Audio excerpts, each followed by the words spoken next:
रजरप्पा धाम के पावन धरती में स्थित है दोस्तों। और अभी कुछ ही दिनों में दुर्गा पूजा आने वाली है।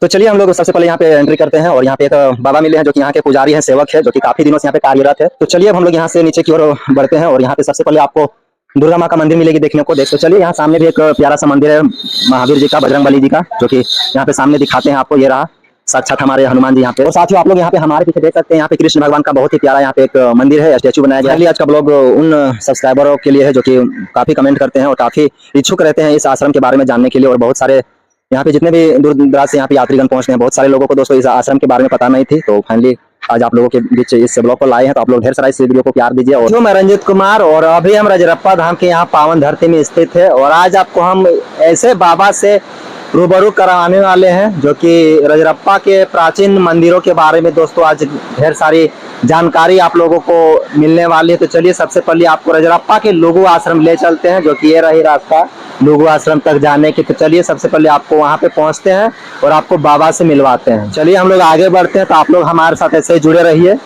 और ढेर सारी वहां पे बातें करने वाले हैं। तो देख सकते हैं, और सामने इधर रही भैरवी नदी का नजारा देख सकते हैं, जो कि काफी प्यारा यहाँ पे स्थल रहा। और अभी फिलहाल जलस्तर यहाँ पे। तो चलिए देर न करते सीधे हम लोग यहाँ से लुगु आश्रम की ओर बढ़ते हैं और सीधे वहीं पे मिलते हैं। तो साथियों चलिए अब फाइनली हम यहाँ पे बाबा जी के पास पहुंच चुके हैं, राम शरण गिरी बाबा। तो चलिए इनसे कुछ इस आश्रम के बारे में जानते हैं, क्या खास है यहाँ पे। तो बाबा सबसे पहले आपका स्वागत है, आशीर्वाद और जय माँ छिन्नमस्तिके। थोड़ा सा आप हमारे दर्शकों को बताएं कि इस आश्रम की स्थापना कब हुई और कैसे हुई। आज से करीब 52 साल पहले, जी 52 साल पहले माँ का प्रेरणा से यहाँ पर ध्वजारोपण हुआ। जी ध्वजारोपण होने के बाद में धीरे धीरे धीरे एक झोपड़ी बना।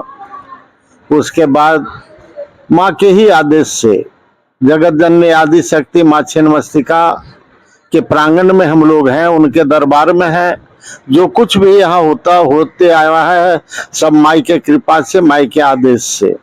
सर्वप्रथम एक दिन स्वप्नाकार भाव में हमने देखा कि यहाँ एक सुंदर सा लड़की आई है, लाल वस्त्र पहने हुए, 16-17 साल की। और कही कि हमके के है रे, तो वे दुर्गा। हमके दुर्गा के 10 हाथ होता है, और कही कि 10 हाथ समय पर होता है। तो हमें तुरंत याद आ गया, प्रथमम शैलपुत्री, द्वितीय ब्रह्मचारिणी, तृतीय चंद्र घंटेति, कुष्मांडेति, चतुर्थम, अर्थात कि समय समय पर उनका हाथ कम बेसी तो होता ही है, लेकिन पहला जो है वो पार्वती के रूप में, शैलपुत्री के रूप में है, उनका 2 हाथ है। तो हमने मान लिया और कहा कि अच्छा चलो चाय पिला के लाते हैं। अब जब बाहर जाने लगे तो जिस जगह पर अभी माँ दुर्गा का स्थापन है वहां जाके खड़ी हो गई। हमने 3 बार उसे कहा कि अरे चलो चाय पी के आते हैं, फिर रहना, चाय पी के आते हैं रहना, लेकिन वो तीनों बार कहे कि हम यहीं रहेंगे। उसके बाद निंद्रा भंग हो गई। दूसरे ही दिन यहाँ पर उसका बुनियाद हो गया। और दैव जोत से उस समय हम बोकारो में कार्यरत थे, वहां पर गए तो गोल्डन का भाव था, गोल्डन भरने का, गोल्डन भरे थे, जिसमें हमको 1,65,000 रुपया हमको प्रथम मिला, पहला चेक, जिसको लाके यहाँ माँ दुर्गा का स्थापन के लिए मंदिर प्रारंभ कर दिए। तदोपरांत एक बार वैसा ही एक कन्या आई, करीब करीब 3 बजे दिन में, अरे स्वप्न नहीं, जागृति अवस्था पर 3 बजे के लगभग में हम बैठे हुए थे यहाँ चौकी पे।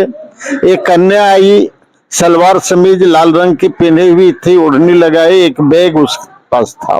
वो 2-3 चक्कर आश्रम में घूमे, और 2-3 चक्कर घूमने के बाद में जब नजदीक आई थम के ये बच्चा कहा कि बैठो, क्या बात है, कहाँ से है तुम?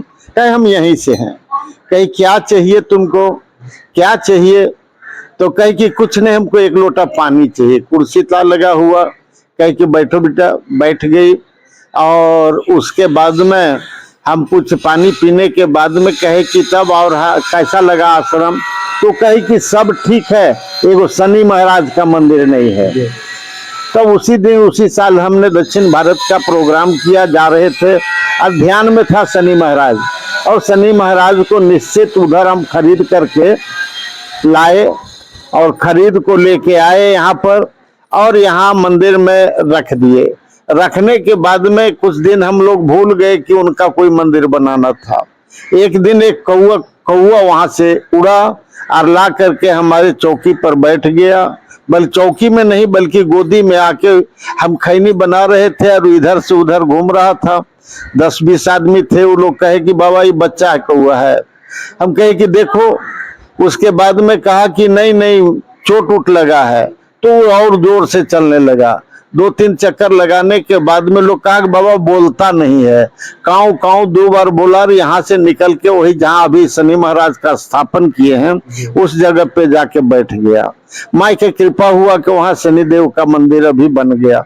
इस तरह से यहाँ पर जितना भी मंदिर है, आप सभी लोगों का, श्रोता लोगों का, निकटवर्ती लोगों का सहयोग से ये जो भी बना हुआ है आज उसका संचालन हम कर रहे हैं, लेकिन सब कृपा आप लोगों का है। और हम अब भी यही चाहेंगे आप लोगों से कि माँ दुर्गा का आवाहन हुआ है। दुर्गा पूजा के समय में 9 कलश रखाता है, जिसमें आप लोग जो भी निकटवर्ती हैं वे लोग आके अपना अपना कलश यहाँ रख के 9 दिन पालन कर सकते हैं। उन व्रती लोगों के लिए यहाँ भोजन भंडारा का भी व्यवस्था रहता है। यहाँ हर एक एकादशी अमावस्या के दिन में रात भर भजन कीर्तन कथा प्रवचन एवं भंडारा का व्यवस्था किया जाता है। और यहाँ जो भी करने वाले हमारे आसपास निकटवर्ती लड़का लोग जो हैं वो लोग का सहयोग से ही सब संपन्न होता है। जय मां सच्चिदानंद। और बहुत आपके आश्रम में जो यज्ञ होता है वो कब होता है? वो कार्तिक में यहाँ एक विशाल यज्ञ होता है। कार्तिक माह में छठ के जिस दिन पारण होता है उस दिन से पूर्णिमा तक अर्थात 9 दिन का भव्य यज्ञ होता है, जिसमें कभी तो रासलीला भी आता है। यज्ञ के साथों साथ में प्रवक्ता लोग आते हैं और रात भर 9 दिन 9 रात तक अखंड हरि नाम आश्रम में होते रहता है। हमारे दर्शक जो देख रहे हैं, जो भी अगर आना चाहे तो यहाँ का एकदम बता दीजिए। यहाँ गोला में आने के बाद इधर से आएंगे बोकारो होके तो गोला से राजरप्पा आएंगे। राजरप्पा में गिरी बाबा का कुटिया कहने मात्र से लोग बता देगा। और इधर रामगढ़ तरफ से यदि आएंगे तो चितरपुर से सीधा माँ छिन्नमस्तिका मंदिर आएंगे। और यहाँ आने के बाद में जब कहेंगे कि हमको गिरी बाबा आश्रम जाना है तो लोग यहाँ के बच्चा जानता है और आपको रास्ता बताएगा। एक भजन बहुत ही फेमस है, बहुत ही प्यारा, थोड़ा सा गुनगुना दीजिए तो मुखड़ा जो आपका जो गाना है क्या बोलते हैं, जय सिया राम करके जो वाला है, थोड़ा सा गुनगुना दीजिए थोड़ा। भगवान जी जीवन में और तो कुछ है ही नहीं। यदि मान लो कि जीवन में तुलसी मेरे राम को रीझ भजो या खीज, भगवान का नाम अगर खिसिया की भी लेने से लोग कहता है कि उसमें फायदा होता है। तो प्रेम के साथ में 2-4 बार जिसको भी प्रेम हो घर से भी अपना कह सकते हैं कि बोलो सिया राम, बोलो सिया राम, बोला भाई बोला तनी बोला सिया राम।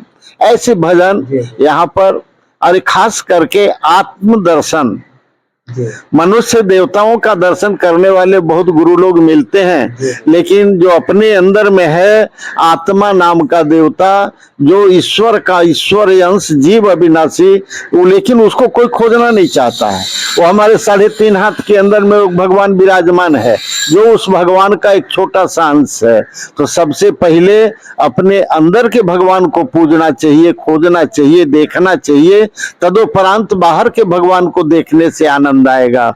इसलिए घट में है सूझत नहीं, लानत ऐसी जिंद, तुलसी या संसार को भयो मोतिया बिंद। हम लोगों को मोतिया बिंद हो गया है, कारण कि हम लोग दूर देखना चाहते हैं और अपने घट में नहीं देख पाते हैं। अब जरा गौर करें, ये हमारे इस शरीर के अंदर में ईश्वर का अंश जो आत्मा है वो है, लेकिन उसको देखने के लिए कोई परेशान नहीं होता है।